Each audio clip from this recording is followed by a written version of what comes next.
Programa Sociedade Solidária de volta, na edição de hoje falando sobre como melhorar a qualidade de vida nas cidades brasileiras. Qual é o papel de nós, cidadãos, para construir realidades com mais justiça, mais oportunidades para todos. Na edição de hoje conversamos com o coordenador executivo da Rede Social Brasileira por Cidades Justas e Sustentáveis, Dr. Maurício Broinise, que compartilha com a gente a experiência da Rede Nossa São Paulo e também de outras entidades, outras redes que têm se formado o país afora.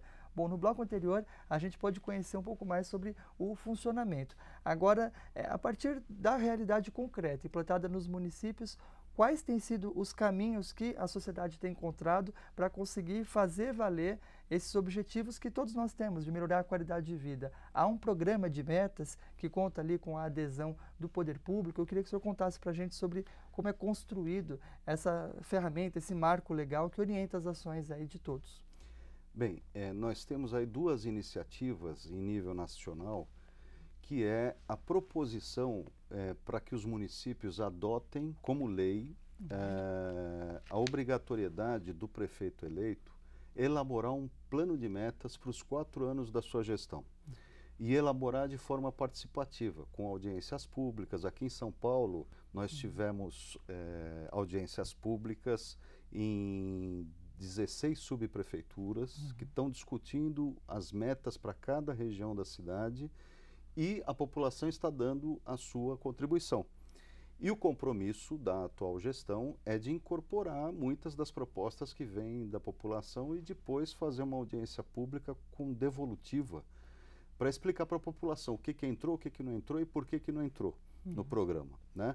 Então, é um processo participativo, é um processo de avanço no planejamento. Essa experiência de São Paulo, a gente está conseguindo levar para vários outros municípios. Betim já tem programa de metas, Belo Horizonte, Grande Belo Horizonte, Rio de Janeiro, Ilhéus, no sul da Bahia, João Pessoa, ou seja, tem várias cidades que já estão avançando nesse sentido. Muitos prefeitos estão apresentando o seu programa de metas, e isso é muito importante porque, ao mesmo tempo que ajuda a organizar o planejamento, dá mais transparência, melhora a distribuição dos recursos públicos para as áreas prioritárias e também facilita o monitoramento e a fiscalização da população. Se realmente aquilo que foi prometido na campanha, que está no plano de metas, tem sido executado, tem sido realizado, e se não tem sido, por quê?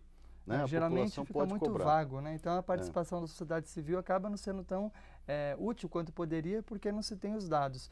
A ideia então é ter uma base para que a população possa, bem informada, esclarecida, fazer as cobranças necessárias. Justamente, quando você junta indicadores, né, que mostra, sei lá, na região X da cidade, ali tem um alto índice de mortalidade infantil, precisa se buscar o porquê que tem esse alto índice de mortalidade infantil. Às vezes é um problema de saneamento básico, de doenças veiculadas pela água ou pelo esgoto que corre na rua e etc.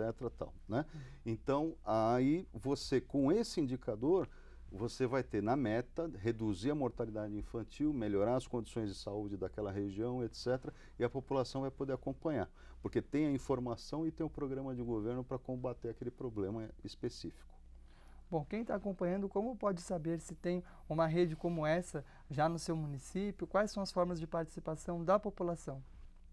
Olha, nós temos no nosso site, nossasaopaulo.org.br, nós temos ali todas as cidades que já têm essa rede ou as cidades que já têm programa de metas, né? Nem sempre são coincidentes.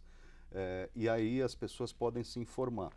E, ao mesmo tempo, nós temos também um banco de boas práticas no programa Cidades Sustentáveis que mostra uma série de avanços em diversas cidades brasileiras de gestão mesmo, né?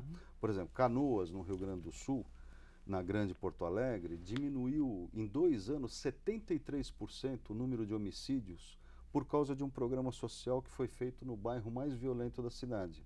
Um programa que se chama Território de Paz, que no lugar de você combater a violência com repressão, com mais violência, a violência ali foi combatida com programas sociais, com o envolvimento da juventude, o envolvimento das mulheres. É um bairro com 40 mil habitantes, é uma cidade praticamente, né?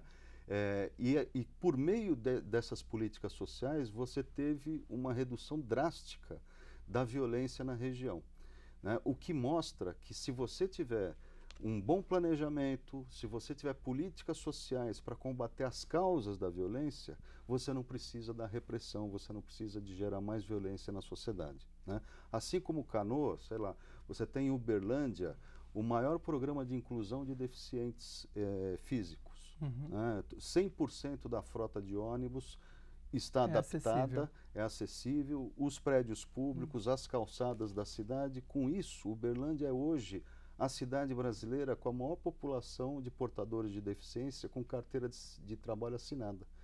Foram incluídos 10 mil deficientes físicos no mercado formal de trabalho. Então é um programa que, além de oferecer acessibilidade, você inclui socialmente as pessoas que mais precisam. E você leva também a sociedade a entender, porque muitas vezes nós não conseguimos ter a pessoa com deficiência presente nos postos de trabalho, mesmo havendo vagas disponíveis. Uma das causas, certamente, Uberlândia comprova, é porque a mobilidade da cidade não favorece o seu deslocamento. Bom, agora o caminho é cada vez mais nós, cidadãos, fazermos a nossa parte, buscarmos essas informações e colaborarmos também para que o ambiente das nossas cidades seja cada vez mais favorável.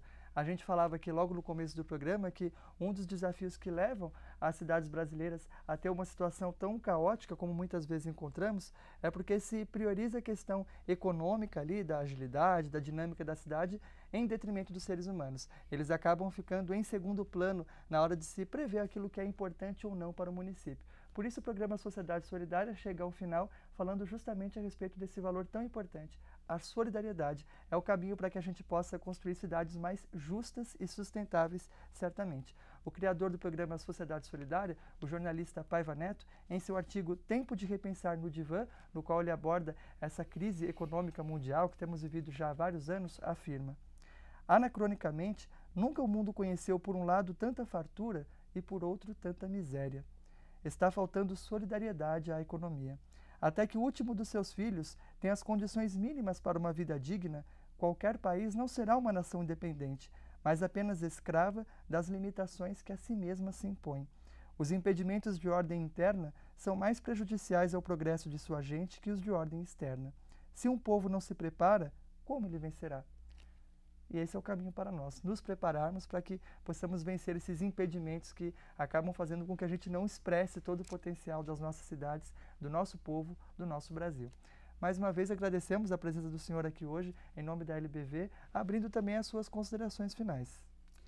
Olha, eu acho que a sua leitura disse aí muito do que a gente pensa, né? Quer dizer, eu acho que a população precisa se apropriar das informações, precisa conhecer, precisa aprender e precisa exercer a sua cidadania, precisa participar para que a gente possa realmente reinventar os caminhos do desenvolvimento, um desenvolvimento mais sustentável e um desenvolvimento mais justo, não pensar só no PIB, só no crescimento econômico, pensar nas pessoas, pensar na qualidade de vida.